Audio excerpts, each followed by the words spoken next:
நம்மளுடைய முதல்வர் மு க ஸ்டாலின் அவர்கள் வந்து ஒரு ஸ்டேட்மெண்ட் கொடுத்திருந்தாரு. தமிழகம் தான் பெண்கள் பாதுகாப்புல முதலிடத்துல இருக்கு.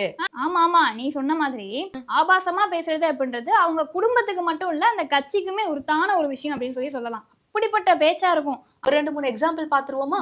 திருமாவர்கள் கிட்ட இருந்தே ஆரம்பிப்போம். இப்படி கட்டியிருந்தா கும்பா கட்டியிருந்தா அது மசூதி, உயரமா கட்டியிருந்தா அது வந்து தேவாலயம்,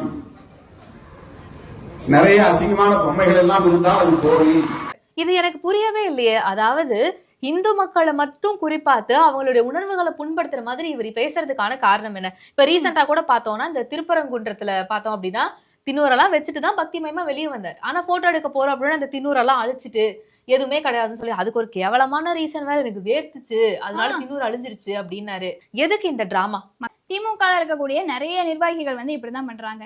ஓகே, அப்போ நான் உனக்கு ஒரு வீடியோ காட்டுறேன், அந்த வீடியோக்கு உன்னோட ரியாக்ஷன் என்னன்றத சொல்லு. கலைஞர் மாதிரி பதில் சொல்ல முடியுமா? அண்ணா 2 மணி நேரம் பேசுறார் சட்டமன்றத்துல. 1957 கலைஞர் அண்ணா 2 மணி நேரம் பேசுறார். தனிநாடு வேண்டும், தனி தமிழ்நாடு வேண்டும், திராவிட வேண்டும். 2 மணி நேரம் பேசிட்டு அண்ணா உட்கார்றார். இந்த அம்மா எழுந்து கேட்டதான், மிஸ்டர் அண்ணாதுரை திராவிட நாடு எங்க இருக்கு அப்படின்ட்டு. உடனே அண்ணா 2 மணி நேரம் பேசியிருக்கிறோம், இந்த பொம்பளை எல்லாத்தையும் கேட்டுட்டு என்னடா இப்ப போய் திராவிட நாடு எங்க இருக்குன்னு கேக்குதுன்னு அண்ணா உட்காந்துட்டாரா. கலைஞருடைய எழுத சொன்னாரா, மாண்புமிகு பேரவைத் தலைவர்களே, எங்கள் தலைவர் 2 மணி நேரம் பேசினார், திராவிட நாடு பத்தி பேசினார், வரலாறு சொன்னார், இவை அனைத்தும் கேட்டுவிட்டு உறுப்பினர் கேட்கிறார் திராவிட நாடு எங்க இருக்குது என்று. நாடாவை அவுர்த்து பாவாடை தூக்கி பார்த்தால் திராவிட நாடு தெரியும். எங்க அப்பா திராவிடத்தையே அவங்க கொச்சையா பேசுற மாதிரில இருக்கு. ஆமா, பாதுகாப்பா இருக்கிறதுக்கான லட்சணம். ஆமா, தமிழகம் வந்து பெண்கள் பாதுகாப்புல முதலிடம். ஆனா நாங்க ஏதாவது ஒரு உதாரணம் அப்படின்னா மட்டும் பெண்களை இழிவா பேசிதான் ஒரு உதாரணத்தையே சொல்லுவோம். சரி, இது என்ன பிரமாதம்? இன்னொரு வீடியோ பாப்போம். அப்போ யார் நம்முடைய தலைவர் ஸ்டாலின் என்றால், இது வந்து ஆரோக்கியமாக நல்ல உறவில் பிறந்த சுகப்பிரசவம். எடப்பாடி பழனிசாமி யாருன்னா கள்ள உறவில் பிறந்த குறைப்பிரசவம். இப்ப நல்ல குழந்தை வேணுமா, குறைப்பிரசவ குழந்தை வேணுமா தமிழ்நாட்டுக்கு? வெட்ட வெளிச்சமா விமர்சனம் பண்றாரு அப்படின்னா எந்த அளவுக்கு கீழ்த்தனமான புத்தி கொண்டவங்களா இவங்க இருப்பாங்க. அதாவது இப்போ எதிர்கட்சியா அதிமுக இருக்காங்க, அதிமுகவை இப்படி விமர்சனம் பண்றாங்கன்னு பார்த்தா அது கிடையாது. கிட்டத்தட்ட எல்லா கட்சிகளையும் இவங்க விமர்சனம் பண்ணிக்கிட்டு தான் இருக்காங்க. அதுக்கு ஒரு எக்ஸாம்பிள் அப்படின்னு பார்த்தோம்னா, இப்ப நாம் தமிழர் கட்சியினுடைய ஒருங்கிணைப்பாளர் அண்ணன் சீமான் இருக்காரு இல்லையா, அவரை பத்தியுமே ஒரு விமர்சனம் வச்சிருக்காங்க. அந்த வீடியோ கொஞ்சம் பாரு. மானங்கட்டவனே, உனக்கு அறிவு இல்லடா, நீ பேசுறதெல்லாம் எப்ப சொல்றான்? 2008 2009 தானே கட்சி ஆரம்பிச்சான். 2008 பிரபாகரனை பார்க்குற வரைக்கும் இது அவனுக்கு அறிவு இல்லையா? 2008 வரைக்கும். 2008 போய் பிரபாகரனை பார்த்த உடனே தான் புத்தி வந்துதான். சரி, பிரபாகரனை பார்த்து என்னடா சொன்னார்னு கேட்டா, மான் கறி சாப்பிட்றியா, முயல் கறி சாப்பிட்றியான்னு கேட்டேன். ஏன்டா பிரபாகரன் சமையல்காரனா? இவ்வளவு பெரிய மேடை பேச்சுல நீங்க பேசுறீங்கன்னா பிரபாகரன் அவர்களையும் அவன் இவங்குறீங்க, சீமான் அவர்களை இந்த அளவுக்கு கெட்ட வார்த்தை போட்டு நீங்க பேசுறீங்கன்னா எந்த அளவுக்கு மோசமான ஒரு புத்தியோட இவங்க இருப்பாங்க. சீமான் அவர்களை மட்டுமா, அவங்களுக்கு வந்து பெரிய பெரிய தலைவர்களை வந்து கொச்சையா பேசுறது அப்படின்றது சொல்லி கொடுக்கவே வேணாம்ல.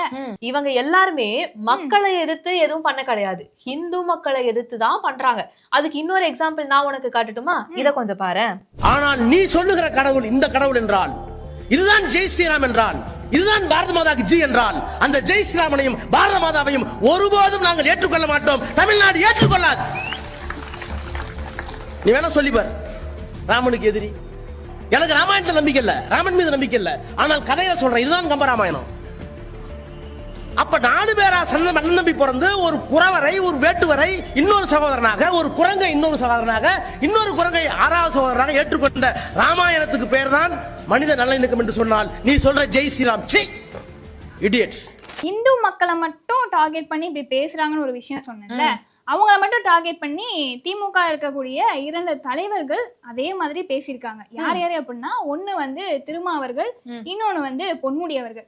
பொன்முடி அவர்கள் பேசின ஒரு விஷயம் அப்படின்றது எல்லாருக்குமே தெரிஞ்ச ஒரு விஷயம். அவர் பேசினதுக்கு அப்புறமா அவருடைய அமைச்சர் பதவியே புடுங்கிட்டாங்க.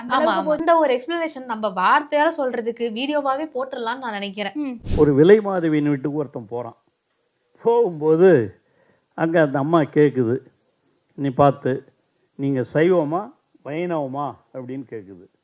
அவனுக்கு ஒன்றும் புரியல. அவன் பணம் எவ்வளோ 5 கொடு 10 கொடுன்னு கேட்டான்னா ரைட்டு. என்னடா இங்கே வந்திருக்கிறோம் நாம ஒரு விலை மாது வீட்டுக்கு, நம்மளை வந்து சைவமா வைணவமான்னு கேட்குறாங்க அப்படின்னு கேட்டான். அந்த அம்மா சொல்லிச்சான், இன்னமே ஒன்றும் புரியலையே அப்படின்ச்சான். ஒன்றும் இல்லை, சைவம்னா இப்படி, வைணவம்னா இப்படின்னுச்சான். ஒன்றும் புரியல. சைவம்னா இப்படி, வைணவம்னா இப்படி, ஒன்றும் புரியல. என்னவா சொல்கிற, இதுன்னா அது தீபம் விபூதி இது தானே, அதில் என்ன இருக்குது அப்படின்னா, இல்லை சைவம்னா படுத்துக்கிறது, வைணவம்னா நின்றுங்கிறது.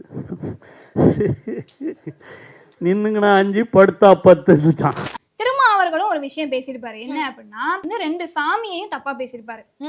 இந்து தர்மம் என்ன சொல்கிறது என்றால், ஐயப்பனே ஆம்பளைக்கும் பிறந்த கடவுள் தான். எல்லாருடைய குறிக்கோளும் இந்து மதத்தை சார்ந்து மட்டுமே இருக்கே, ஏன்? அது இந்துவிசத்தை பத்தி பேசினா இவங்க யாருமே எதுவுமே கேள்வி கேட்க மாட்டாங்கல்ல, யாருமே அடிக்க மாட்டாங்கல்ல, பேசாட்டி அமைதியா இருந்துருவாங்கல்ல. அந்த ஒரு காரணத்தினாலதான் இந்துவிசத்தை பத்தி கொச்சையா பேசுறாங்க. யாரையெல்லாம் அடிச்சா திரும்பி கேள்வி கேட்க மாட்டாங்களோ அவங்களையெல்லாம் தான் இந்த திமுக அரசு டார்கெட் பண்ணுது இல்லையா? 2வது பார்த்தோம் அப்படின்னா பெண்களை பத்தி நம்ம என்ன சொன்னாலும் நம்மள திரும்ப அடிக்க மாட்டாங்க, பெருசா கேள்வி கேட்க மாட்டாங்க. பெண்கள் வந்து அரசியல் எல்லாம் தலையிடவே மாட்டாங்க. மிஞ்சி போனா என்ன பண்ணுவாங்க, எலெக்ஷன் டைம்ல வந்து ஓட்டு போடுவாங்க, அவ்வளவுதான். அந்த தைரியத்துலதான் அமைச்சர் பொன்முடி அவர்கள் ஒண்ணு பேசியிருக்காரு. இதை கொஞ்சம் பாரு. நம்ம ஒண்ணுக்கான இல்லாம லேடிஸாவே இருக்குன்னு நாங்க பஸ் இருப்போம். பார்த்தா உங்களுக்கு தான் 4000 ரூபாய் குடும்ப கார்டு தரா இல்லையா? வாங்கினீங்களா? வாய் தரங்க. 4000 ரூபாய் வாங்கினீங்களா? இப்ப பஸ்ல எப்படி போறீங்க? இங்க இருந்து கோயம்பேடு போகணும்னாலும், இங்க இருந்து எங்க போகணும்னாலும் எல்லாம் பஸ்ல போறீங்க. அதாவது இவங்களுடைய சொந்த சொத்துல இருந்து காசு எடுத்து போட்டு மக்களுக்கு செஞ்சு இவங்க சொல்லி காட்டினா கூட சரி ஓகேங்களாம். நம்ம கட்டுற வரி பணத்துல இருந்து எடுத்து நமக்கே செஞ்சுட்டு நம்மளே ஓசிங்கிறாங்க. இதுக்கும் ஒரு காரணம் என்ன? பெண்கள் தானே, பெண்களுக்கு தானே இலவச பேருந்து கொடுத்துருக்கோம். இதே ஆண்களை சொல்லியிருந்தா ஆண்கள்லாம் சண்டைக்கு ஏறி இருப்பாங்க. நான் கேட்டேனா உங்ககிட்ட ஓசி பஸ் கூட நான் கேட்டேன். நான் பெண்களுங்கிறப்போ அமைதியா இருக்காங்க இல்லையா? அதுதான் வந்து இவங்களுக்கெல்லாம் தொக்கா போகுது. இது மட்டும் இல்ல, இன்னும் திமுக இருக்கக்கூடிய நிர்வாகிகள் வந்து இன்னும் சர்ச்சையான பேச்செல்லாம் பேசியிருக்காங்க. அதாவது சர்ச்சைன்னு சொல்ல முடியாது, இன்னும் ஆபாசமா கொச்சையா அதை வந்து நம்மளாலே காது கொடுத்து கேட்க முடியாது, அந்த அளவுக்கு பேச்செல்லாம் பேசியிருக்காங்க. சோ அதை நம்ம சொல்றதை விட வீடியோவா அவங்க பார்த்தாங்க அப்படின்னா சரியா இருக்கும் அப்படின்னு நினைக்கிறேன். பரதேசி ஊராம் படத்துல ஊர சுத்துற நரேந்திர மோடி ஓடுமா? தான் சொந்த சொத்தை நாட்டுக்கு தந்த எங்கள் ராகுல் காந்தி வேண்டுமா? हमारा देश कुछ नहीं इतना है. சசிகலாவோட கால் அப்படிதான் விழுந்து கிடந்தாரு. டேபிள் சேர் கல்லாம் உள்ள போட்டு விட்டுங்க, அந்த அம்மா கால்வழியும் போட்டுருப்பாரு. தமிழ்நாட்டில் இருக்கிற வாக்காளர் பட்டியல்ல பாதி பேர்கிட்ட போனவ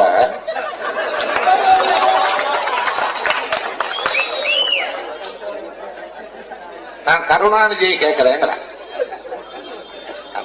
கொஞ்சம் உனக்காக தாண்டி வந்திருக்கேன், கொஞ்சம் பொருள் இல்ல. அதெல்லாம் நீ ஒரு கும்பலை கொண்டு உட்கார வச்சுக்கிட்டு நான் கருணாநிதியை கேட்கிறேன், கருணாநிதியை கொஞ்சம் நஞ்சு அரிப்பல்லடி கெட்டா கேடு, கருணாநிதியை கேட்கிறேன். கீழே இருந்தால அதிமுக தொண்டர்லாம் அவெல்லாம் என்ன சொன்னா, சின்னம்மாவை அம்மாவாக்குவோம், சின்னம்மாவை அம்மாவாக்குவோம். நான் என்னடா நினைச்சேன்னா, ஏண்டா 32 வருஷமா நடராஜன் அம்மாவாக்க முடியல, இவனுக்கு எப்படி ஆக்குவானு. உள்ளாட்சித்துறை அமைச்சர் ஒருத்தன் வேலுமணி ஒருத்தன் இருக்கான், அவன் பார்க்க எப்படி தரமா இருப்பா? இன்னும் பாம்பேக்கு போய் ஆபரேஷன் மட்டும் தான் பண்ணல. உண்மையானுமே திமுக அரசோட ஸ்டேட் இதுதான். மக்களையும் மக்களை பாக்குற விதமும் எதிர்கட்சிகளை அணுகிற விதமும் அப்படின்னு பார்த்தோம்னா இந்த லட்சணத்துலதான் இருக்கு. முழுக்க முழுக்க கொச்சையான பேச்சுகள் எங்க பண்றாங்கன்னா மேடை பேச்சுல. மேடை நாகரிகம் அப்படிங்கறது இல்லாம போயிடுச்சு. மக்களுக்கு என்ன செய்யணுமோ அதை செய்யாம கட்சிகளை குறை சொல்லியே பெரிய ஆளாயிடலாம் அப்படின்னு இப்போ கனவு கண்டுகிட்டு இருக்காங்க. இதுக்கு எல்லாத்துக்கும் சீக்கிரமே முற்றுப்புள்ளி வரப்போகுது அப்படின்றது மட்டும் நமக்கு தெளிவா தெரியுது. ஆமா, ஏன்னா 2026 சட்டமன்ற தேர்தல்ல மக்கள் வந்து கொஞ்சம் தெளிவாயிட்டாங்க அப்படின்னு சொல்லலாம்.